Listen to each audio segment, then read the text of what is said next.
Bonjour Ibrahim et merci de répondre et d'être là dans ton Bonjour salon à pour les toi, interludes de Dahlia Rose. un plaisir. Bonjour à tout le monde. Yes. Ibrahim, tu nous as fait la joie et l'honneur de passer une soirée au Jazz Club Étoile à l'occasion du concert d'une talentueuse et très belle artiste du nom de Thaïs Lena. C'est une artiste que tu as pris sous ton aile et que tu produis même. Qu'est-ce qui t'a conquis dans son art? Euh, c'est pas évident. Je crois que souvent, quand on a un coup de cœur ou quand on a quelque chose qui nous touche, c'est pas forcément lié à des choses précises. Je crois que c'est ce que la personne communique en fait, ce qu'elle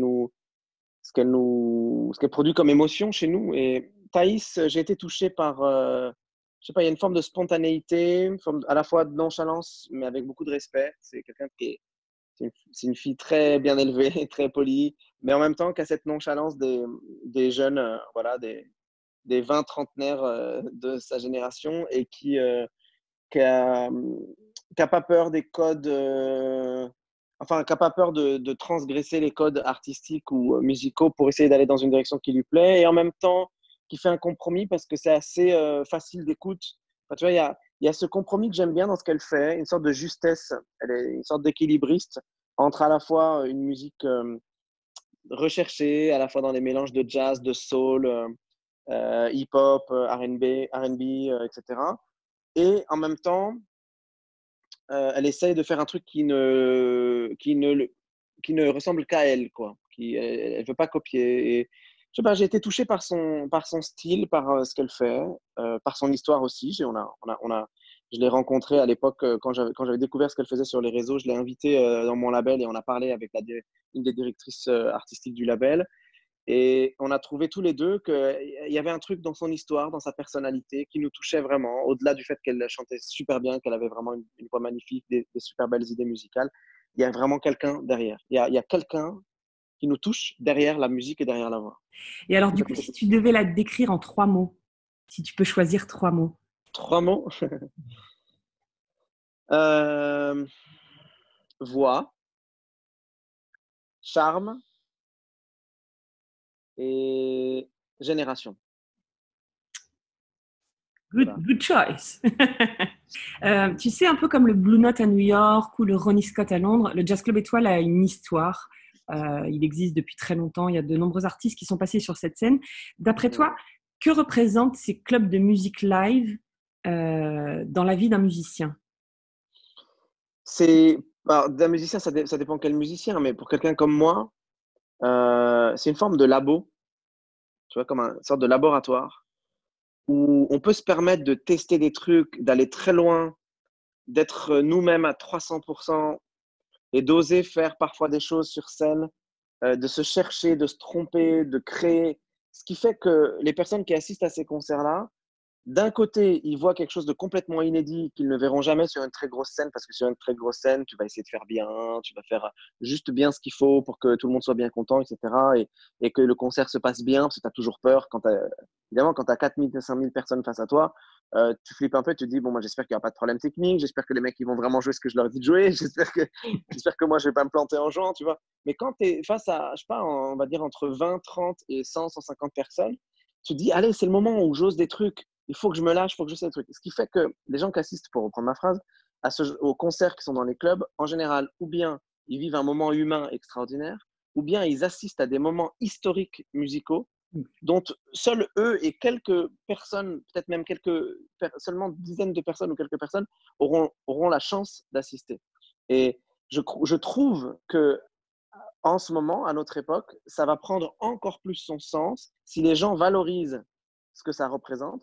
Parce qu'aujourd'hui, tu prends cette caméra comme on est en train de faire maintenant, je te fais un concert et tu as 10 000, 12 000, puis pour des stars, des millions de personnes qui vont regarder, mais il n'y a absolument rien de personnel, il n'y a absolument rien de spontané, tout est calculé. Tu vois, le tableau qui est juste là, il va être calculé, tout va être… Même là, avant cette interview, je t'ai dit, tu le vois là, le tableau, tu vois, c'est bien cadré et tout. Et quand tu es sur une scène, d'un club, pas sur une grosse scène, parce que sur une grosse scène, on ne voit pas les détails, mais sur une scène d'un club, tu vois tout. Ouais. Tu vois, même les détails du mec, il ne peut pas se cacher.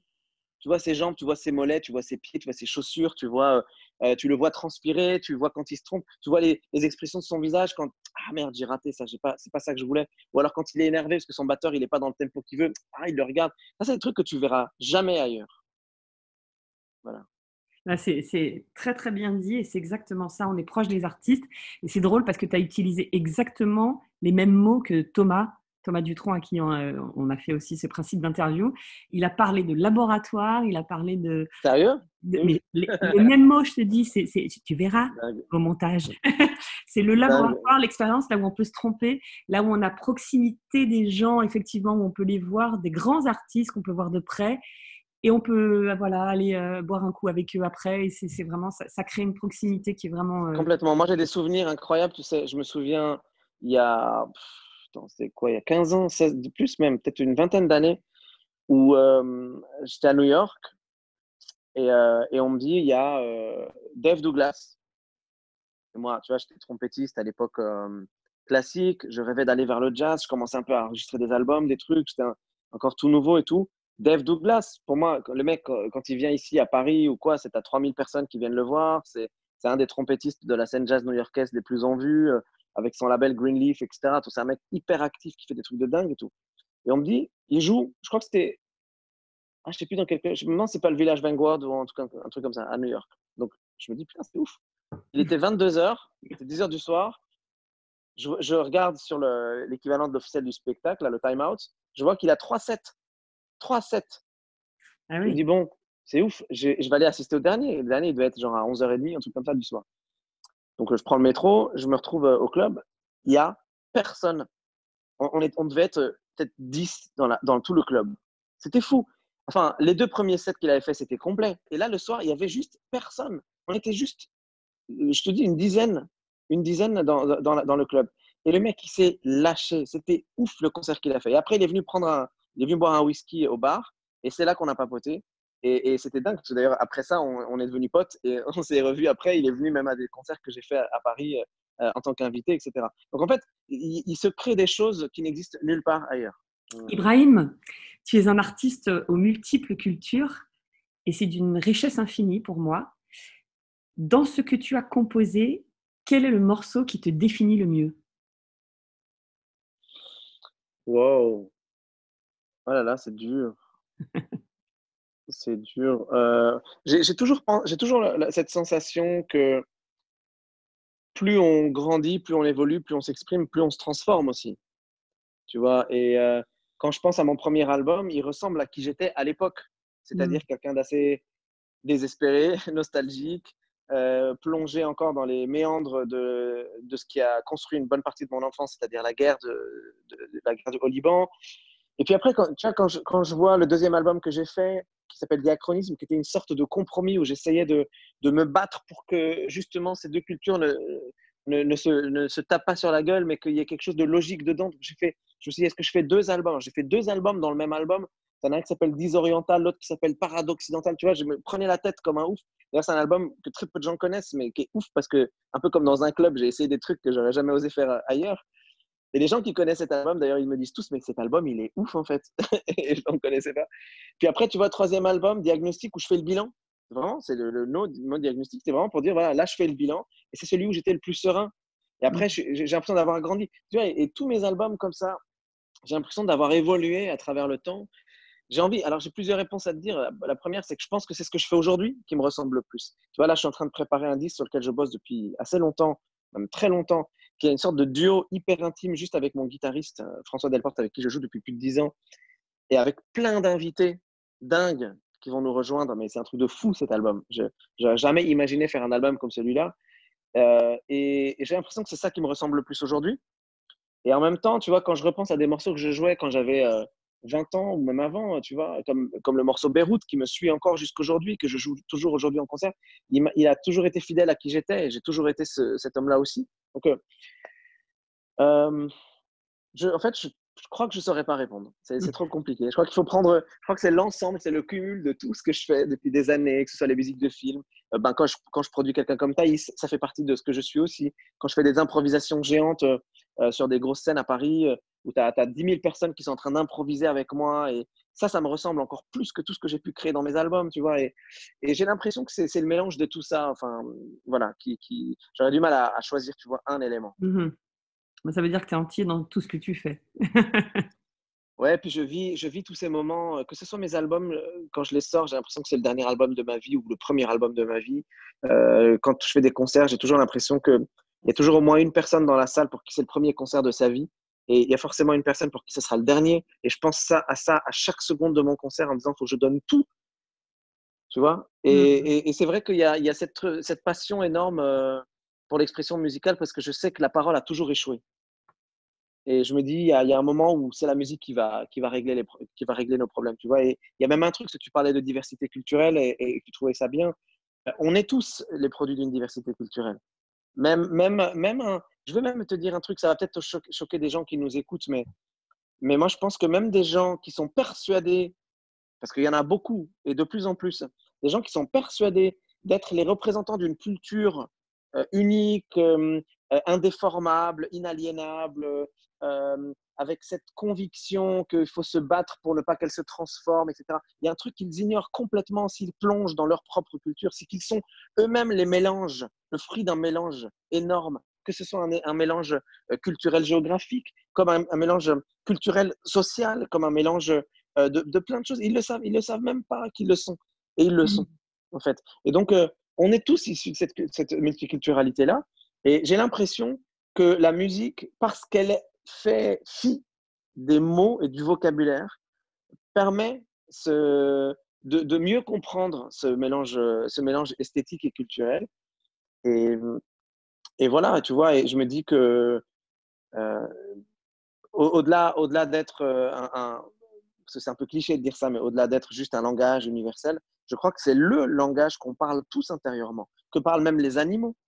On sait tous que la musique a commencé quand les hommes ont commencé à écouter les animaux et les oiseaux faire. Ils ont commencé à les imiter. On sait tous que c'est venu de là, tu vois. Donc, il y a un moment où, enfin, ce truc de mélange culturel, même moi, j'essaie de m'en dépatouiller un peu, de sortir de ce truc-là, parce que finalement, c'est évident, en fait. Et justement, ça me permet de rebondir sur mon autre question qui est au-delà du mélange culturel. C'est, je trouve que tu rends accessible au grand nombre la musique instrumentale, le jazz, la world music, voire le classique. Et ma question, c'était, n'est-ce pas là le rôle ultime d'un musicien? Tu vois, au-delà de tout ça, justement, ne plus parler de ça, comme tu dis, et rendre accessible la bonne musique à tous. Ça, c'est le vrai challenge pour moi Peut-être, ouais, je sais pas. Non, Mais mais écoute, au-delà, ouais, la bonne musique, pour moi, alors, te vexe pas, hein, mais pour moi, la bonne musique, c'est pas un, comment dire, ça veut rien dire, en fait. Enfin, si, évidemment que ça veut dire quand quelque je dis chose. la bonne Je musique, vois, ben, tu non, comprends. mais évidemment, je comprends. Évidemment, je comprends. Et j'imagine bien qu'il y a des gens qui vont dire, oh là là, il est démagogique. Non, c'est pas ça que je veux dire. Il y a évidemment qu'il y a de la bonne musique et de la mauvaise musique. On n'est pas en train de faire un débat sur ça. Mais je veux dire qu'il n'y a pas une musique qui vaut plus que l'autre. Moi, par exemple, tu vois, ma fille, quand elle avait 4 ans et qu'elle tapait comme ça sur la table en faisant ça, c'était la plus belle musique du monde, moi, pour moi, parce que je suis son père. Donc, moi, quelqu'un qui me dit, ah, arrête de faire du bruit, mais je lui défonce sa gueule, tu vois, je lui dis, non, mais oh, pour qui tu te prends, ma fille, elle est en train de faire de la musique, elle a 4 ans, et ce qu'elle fait, c'est un truc de ouf, d'accord? Tu vois ce que je veux dire? Donc, en fait, on défend les musiques qu'on aime parce qu'elles nous parlent.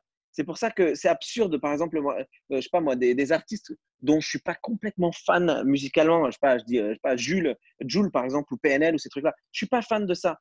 Mais jamais de ma vie, j'irai critiquer en disant, ouais, c'est de la musique de merde, c'est commercial. Non, parce que ça parle au fond du cœur de certaines personnes d'une autre génération que la mienne, et ça leur parle, et ça leur parle beaucoup. C'est ce qui a fait d'ailleurs que ça cartonne en France. Donc en fait, il n'y a pas de bonne ou de mauvaise musique, il y a des musiques, c'est comme dans la journée, il y a des trucs que tu écoutes à une période de la journée et des trucs que tu n'écouteras pas à une période de la journée. Ça ne veut pas dire que la Oui, musique, c'est en fonction des c'est de la humeurs. merde, tu vois, c'est en fonction des moments où Attention, tu es, de ce que tu es en train de vivre. Ibrahim, voilà, tu avais le doigt sur le, sur Sur l'écran, comme l'objectif, ouais, ça, sur l'écran. ça.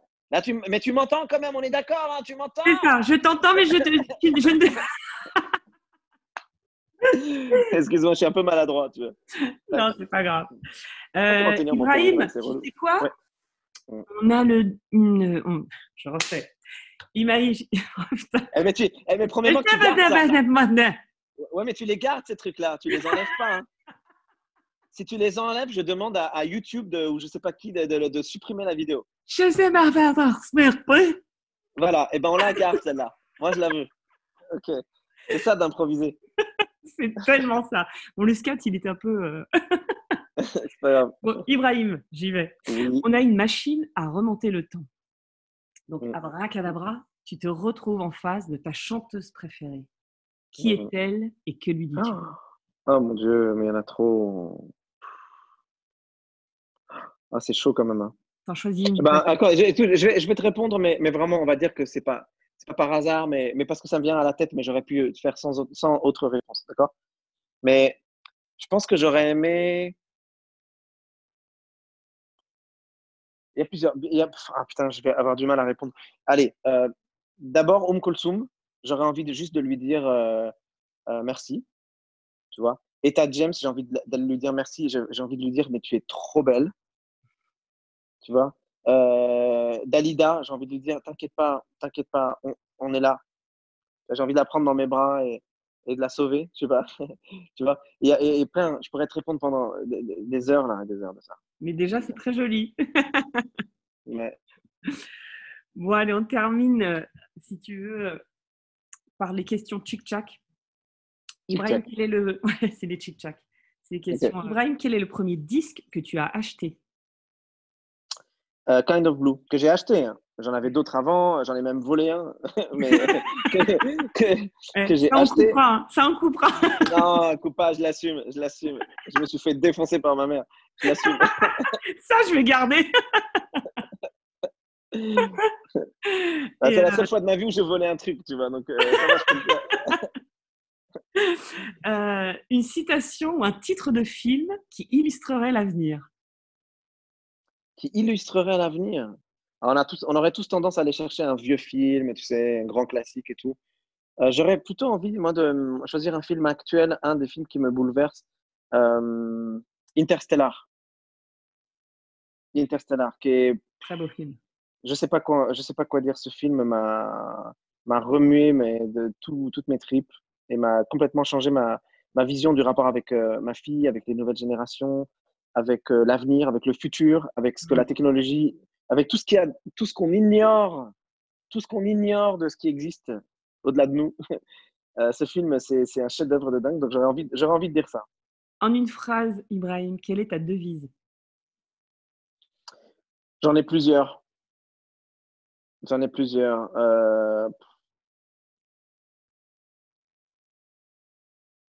Mais je sais pas laquelle choisir parce que c'est très intime par contre. Parce que la devise, oui, tu as le truc que tu dis à tout le monde, ouais, il faut toujours croire en ses rêves. Ouais, tu sais, des trucs que tu peux dire comme ça. Mais enfin, tu as des devises qui sont hyper profondes que tu révélerais pas parce que c'est des trucs à toi, tu vois. Mais, Sinon, tu peux mais nous dire une non, devise. tu sais quoi, je vais pas te dire une devise, mais je vais te dire, il y a un truc auquel je pense beaucoup ces derniers temps, on va dire ces 3-4 dernières années. Euh, c'est que euh, il- c'est très difficile de faire confiance aux gens et, et c'est très difficile d'accepter que les gens ne vous fassent pas confiance parce que vous croyez enfin, on croit tous chacun en nous. Hein, les gens qui n'ont aucune croyance en eux, c'est quand même très difficile de se construire. Donc on a tous une certaine croyance en nous. C'est pour ça que la plupart des gens qui se regardent dans la glace se trouvent beaux ou s'ils se trouvent moches, ils savent pourquoi ils se trouvent moches, mais ils arrivent à vivre avec. Où, tu vois, il y a une sorte de l'ego, le rapport qu'on a avec nous-mêmes. Ça va, il est fort. A priori, on tient la route, quoi. Mais voilà, il y a évidemment des exceptions et c'est assez dramatique et c'est triste. Mais en général, on tient le coup, tu vois. Il y a une forme de confiance qui se construit avec le temps. On s'accepte avec nos défauts, etc. Mais c'est très difficile de comprendre pourquoi les gens parfois ne nous font pas confiance. Mm. Je trouve que c'est ça qui est assez destructeur. Et je crois, c'est pas une devise, mais j'ai compris ces 3-4 dernières années, en passant aussi par des périodes un peu compliquées de ma vie, je me suis rendu compte qu'il y a une chose qu'on peut pas t'enlever, c'est ce que toi, tu veux dire de toi-même. Et si tu laisses des gens te raconter à ta place, eh ben, tu n'existes plus. Tu n'existes plus, les gens n'ont plus aucun respect pour toi, Les gens perdent confiance en toi. Il y a un truc qui fait, je trouve, et quand bien même j'ai fait 10, 11 albums et tout ce que tu veux, le succès, les concerts, les filles, enfin tout ce qu'on peut imaginer et fantasmer autour de ce que peut représenter le succès d'un artiste, etc. Puis moi, en plus, dans le jazz, les gens considèrent que du coup, je suis très grand public. Mais enfin, réveillez-vous les gars, hein. Moi, je suis pas très grand public par rapport à des restas, hein. Je suis très, c'est très, très, très Et quand minime, bien enfin, même, comme quand succès. bien même, tu serais Quand bien grand même. public, en fait. Et quand bien même, mais je veux dire, relativement, faut rendre à César ce qu'appartient à César, tu vois. Je suis très, très loin de ce que on considère comme étant populaire. Mais bon, c'est pas grave. Mais ce que je veux dire par là, c'est que malgré ces succès-là, malgré tous ces trucs-là, tu te rends compte que les gens vont toujours essayer de te raconter à ta place. Tu as envie de dire aux gens, mais juste en fait, je vais raconter qui je suis et prendre les rênes de cette histoire-là et la raconter soi-même. Et ça, je trouve que c'est pas une devise, hein, mais c'est un truc auquel je pense beaucoup ces dernières années en me disant, il n'y a que nous qui pouvons raconter qui on est, vraiment. Et il faut oser le faire, il faut le faire. Et moi, je ne le faisais pas, tu vois. Et là, à Mm. l'aube de mes 40 ans, je vais avoir 40 ans dans quelques mois, et je me réveille enfin à ce truc-là. Je me dis, eh merde, mais c'est à moi, en fait, de me raconter. Pourquoi je laisse les autres le dire à ma place? Et voilà. Et c'est une sorte de révolution que j'ai en ce moment par rapport à ça. Eh ben, écoute, c'est une très bonne réflexion et je pense que c'est intéressant que les gens l'entendent. Parce que, Ben, peut-être, mais en tout cas, comme tu me poses la question, tu vois, c'est pas, je réponds pas vraiment à ta question dans le sens où c'est pas une devise à proprement parler, mais un mode de pensée, un mode de vie. De ne mm, pas laisser quelqu'un te dire ce que toi tu. Mais même, ça arrive, tu sais, ça arrive sur des petits trucs de la vie, comme sur des gros trucs, mm, tu vois. Moi, je me rappelle quand j'étais petit, j'étais choqué par mon père qui a fait un truc, mais c'est un truc anodin en plus, mais ça reste aujourd'hui, 30 ans après, 32 ans, 33 ans après, ça reste encore ici. Je faisais un de mes premiers concerts. Je devais avoir 8 ans. Et c'est vrai que j'étais très doué à cet âge-là. Je ne sais pas si je le suis encore autant, mais j'étais très doué à 8 ans. Je jouais de la piccolo, qui est l'instrument le plus difficile, à la trompette. On faisait des duos avec mon père. On voyageait un peu partout dans le monde. On faisait des duos à deux. Les gens venaient me voir. Ils voyaient un gosse de 9 ans. Enfin, tu vois, moi, ma fille, elle a 10 ans. Elle ne ferait jamais ça de sa vie. Mais ils voyaient un gosse de 9, 10 ans jouer du Vivaldi, du Albinoni, comme ça, en étant à l'aise et tout. Et il y a une personne qui est venue me voir après le concert. Et mon père était à côté. Et elle me pose la question. Elle me dit, Ibrahim, est-ce que vous êtes conscient de ce que vous faites? Tu sais, une sorte de la soixantaine qui veut voilà, être bienveillante tout en essayant d'analyser un peu le personnage de ce petit garçon. Elle me dit, est-ce que vous êtes conscient? Et j'étais sur le point de lui dire, bah, je crois que oui, mais je suis en train de grandir. Tu vois, j'étais sur le point de prononcer cette phrase. Et il y a mon père qui fait, mais non, il n'est pas conscient. Il a 10 ans. Qu'est-ce que tu veux qu'il soit conscient? Et il a répondu comme ça, à ma place. Et ce jour-là, ça m'avait choqué. Je me rappelle, j'ai regardé mon père en me disant, eh, mais pour qui tu te prends pour répondre à ma place? Mais évidemment, j'ai rien dit parce que je me faisais engueuler, tu vois, si je disais un truc pareil. Et tu vois, et c'est seulement maintenant que je prends conscience qu'en fait, ce truc-là, c'est néfaste. On doit laisser nos enfants, laisser nos ados, laisser ensuite, nous laisser la possibilité en grandissant de nous exprimer, de raconter qui on est. Voilà. en gros, la devise, ça pourrait être ne laisse personne parler à ta place. Ouais, ouais, et prends ton truc en main, quoi. Prends Mm. ton histoire en main. Et si tu as envie de dire aux gens ben, que tu es foireux, mais que c'est ton truc et que tu envoies tout le monde chier parce que tu es comme ça, eh ben, c'est à toi de le dire, c'est pas aux autres de le dire. Mm. Et si tu as envie de croire à quelque chose, par exemple, et que ben, tu n'es pas sûr de ton coup, eh ben, dis-le. Dis-le. Ben, tu sais quoi, moi, j'y crois à ce truc-là. Je ne suis pas 100% sûr d'y arriver, mais j'y crois, je vais essayer, tu vois. Mm. Et en fait, d'oser dire ces petits trucs-là, qui sont des choses que beaucoup de gens n'osent pas dire, parce qu'ils se disent, bah non, je vais quand même pas dire que, oh, ah non, mais les gens, ils vont dire que je suis ambitieux, les gens, ils vont dire que je suis arrogante, les gens, ils vont dire que je suis, je sais pas quoi. Enfin, non, raconte-le toi. Personne ne Mm. va le dire à ta place de toute façon. Voilà. C'est Exactement. la petite devise du jour. La petite devise du jour. Bon, allez, pour conclure, est-ce que tu peux peut-être t'adresser à la caméra et dire un petit mot à Thaïs? Ah, eh ben, Thaïs, je suis très fier de ce qu'on est en train de faire ensemble. Ton album, il est dingue. Il n'est pas encore sorti, hein. Il n'y a que quelques personnes qui l'ont écouté, dont moi, parce qu'on l'a produit quand même. Et ton album, il est dingue. Je suis très fier de ce qu'on a fait.